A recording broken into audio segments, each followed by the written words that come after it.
नमस्कार।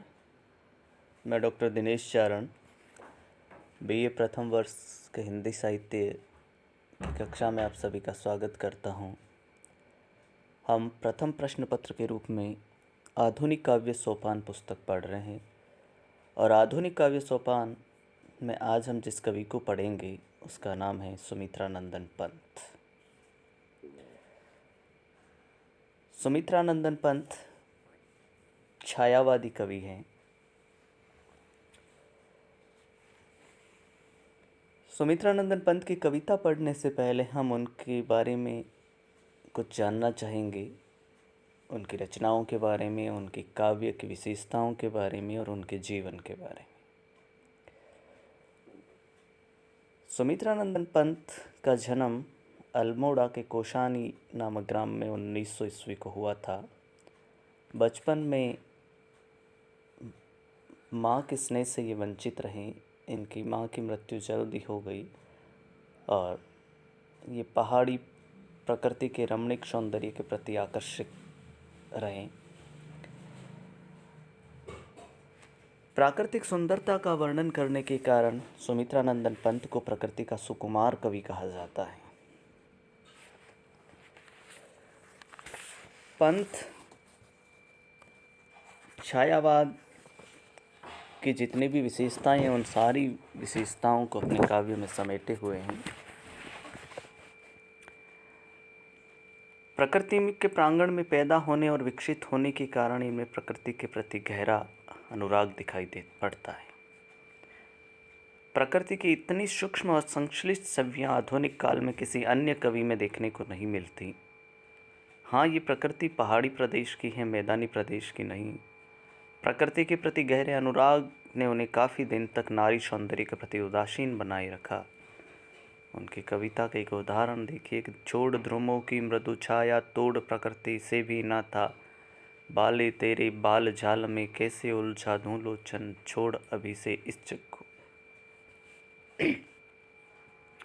पंत की जो प्रमुख रचनाएं हैं वो हैं उच्छ्वास, ग्रंथि, वीणा, पल्लव, गुंजन, युगांत, युगवाणी, ग्राम्या, स्वर्ण किरण, स्वर्णधूलि, उत्तरा, रजत शिखर, लोकायतन, पतझर, एक भावक्रांति और वाणी।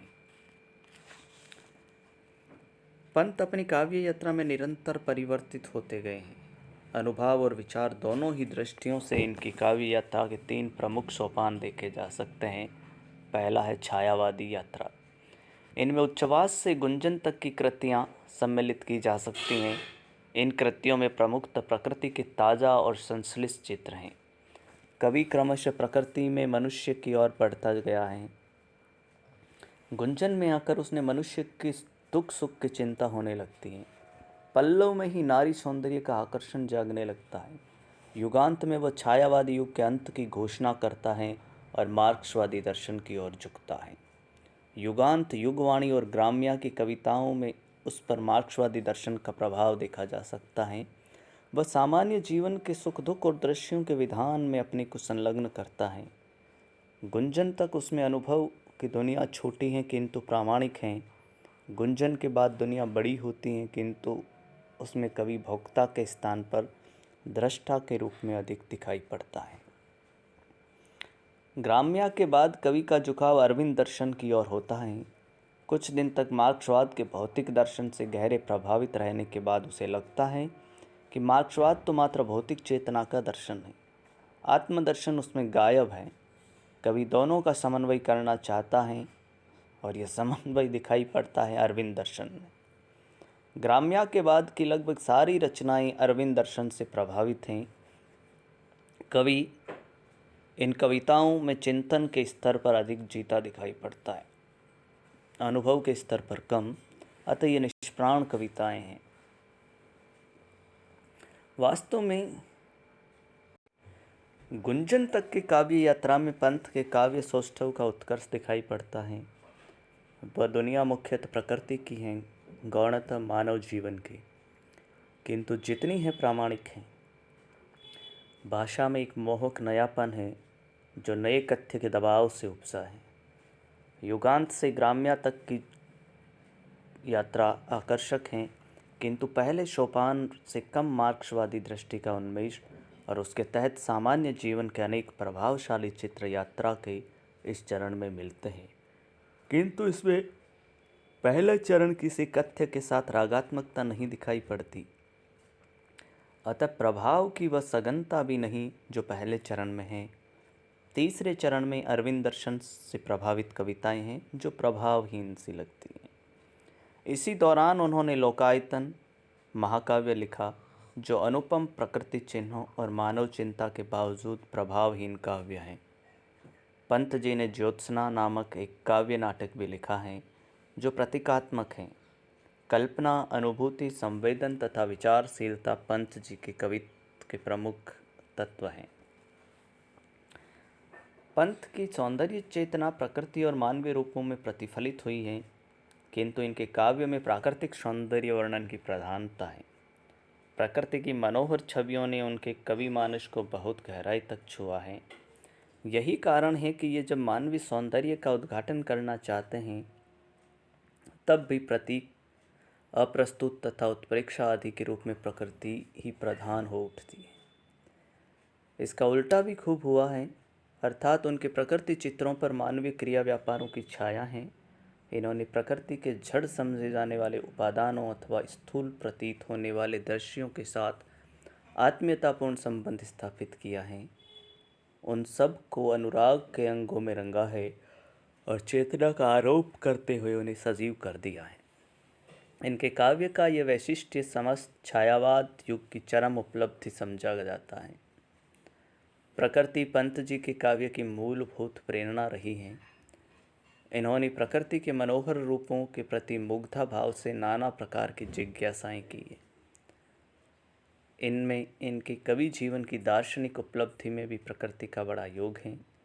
ये बहुधा प्राकृतिक भाव भूमि के माध्यम से दर्शन की विवेक भूमि तक पहुँचे हैं। एक तारा और नौका विहार शीर्षक रचनाएं इस कथ्य के उदाहरण के रूप में ली जा सकती हैं। पंत जी छायावाद युग के कृतिकार हैं। इनके सृजन शिल्प में वे सभी विशेषताएं उपलब्ध हैं जिन्हें छायावादी रचना कौशल के अंतर्गत लिया जाता है। शब्दों के लाक्षणिक प्रयोग इनकी समस्त रचनाओं में देखे जा सकते हैं। भावों के मूर्त चित्र विधान के कारण इनकी भाषा को चित्र भाषा कहा जाता है। इन्होंने अपने काव्य की रचना प्रक्रिया पर अंग्रेजी कवि शैली तथा गुरुदेव रविंद्र का विशेष प्रभाव स्वीकार किया है। यही कारण है कि इनकी शैली शिल्प में पूर्व और पश्चिम के समन्वय की झलक मिलती है। इन्होंने प्रकृति के विशेषण, विपर्यय, अलंकार का प्रयोग जहाँ तहाँ किया है। भावों के मानवीकरण, प्रतीक, विधान तथा अप्रस्तुतों के अतिशय आयोजन के रूप में भी छायावाद ने उनके कृतित्व में अपना आकार ग्रहण किया है। प्राकृतिक छवियों के मानवीकरण में इनका मन विशेष रूप से रमा है। नए अप्रस्तुतों, उपमानों की खोज इन्हें सदैव रही है। नए घड़े हुए प्रतीक कहीं कहीं आसानी से समझ में नहीं आते। पंत की काव्य यात्रा का अवलोकन करने पर ज्ञात होता है कि कवि प्रारंभ में प्राकृतिक सौंदर्य के प्रति आकर्षित रहा, वहीं प्रगतिवाद में आकर ग्राम्य जीवन, ग्राम्य संस्कृति, मजदूर श्रमिक वर्ग के यथार्थ से प्रभावित रहा। इसके बाद वह अरविंद दर्शन के प्रभाव से अंतश्चेतना के अध्यात्म में डूबा तो नव मानवतावाद युग में नवीन प्रयोग करते हुए नव मानवता का गुणगान किया। पंत प्रकृति के सुकुमार कवि हैं। प्रकृति की गोद में पले बढ़े कवि पंत के लिए प्रकृति आरंभ से ही प्रेरणा का स्रोत रही है। प्रकृति के रमणीय, सुकुमार, सुंदर रूप सौंदर्य पर विमुग्ध कवि पंत स्वयं स्वीकार करते हैं कि उन्हें काव्य रचना की प्रेरणा प्रकृति के अनित्य सौंदर्य को देखकर मिली। यथा वे लिखते हैं कि कविता करने की प्रेरणा मुझे सबसे पहले प्रकृति निरीक्षण से मिली है, जिसका श्रेय मेरी जन्मभूमि कुर्मांचल प्रदेश को है। कवि जीवन से पहले भी मुझे याद है मैं घंटों एकांत में बैठा प्राकृतिक दृश्यों को एकटक देखा करता था और कोई अज्ञात आकर्षण मेरे भीतर एक अव्यक्त सौंदर्य का जाल बुनकर मेरी चेतना को तन्मय कर देता था। जब कभी मैं आंखें मूंद कर लेटता था तो वह दृश्य पर चुपचाप मेरी आंखों के सामने घूमा करता था। प्रकृति का अनेक विध चित्रण होता रहा है, किंतु पंत ने प्रकृति का मुख्य आलंबन, उद्दीपन, संवेदनात्मक, वातावरण निर्माण, रहस्यात्मक, प्रतीकात्मक, आलंकारिक, मानवीकरण, लोक शिक्षक रूप में चित्रण किया है। पंत के काव्य की जो प्रमुख विशेषताएं हमें देखने को मिलती हैं वह हैं उनके काव्य में कोमल कल्पना, प्रकृति चित्रण, नारी चित्रण, प्रेम और सौंदर्य, मानवीकरण, जीवन दर्शन, मानवतावाद, ये पंत के काव्य की प्रमुख विशेषताएं हैं। इसके साथ ही पंत की जो भाषा की हम बात करें, छंदों की बात करें, लाक्षणिकता, प्रतीकात्मकता, बिंबात्मकता, अलंकारिकता, ये सब उनके काव्य के अंदर मिलती हैं। नाद सौंदर्य देखें तो उसमें लयात्मकता है, संगीतात्मकता है, पंत की कविता में प्राप्त होती है। ये संक्षिप्त सा परिचय पंत और पंत की कविता का है।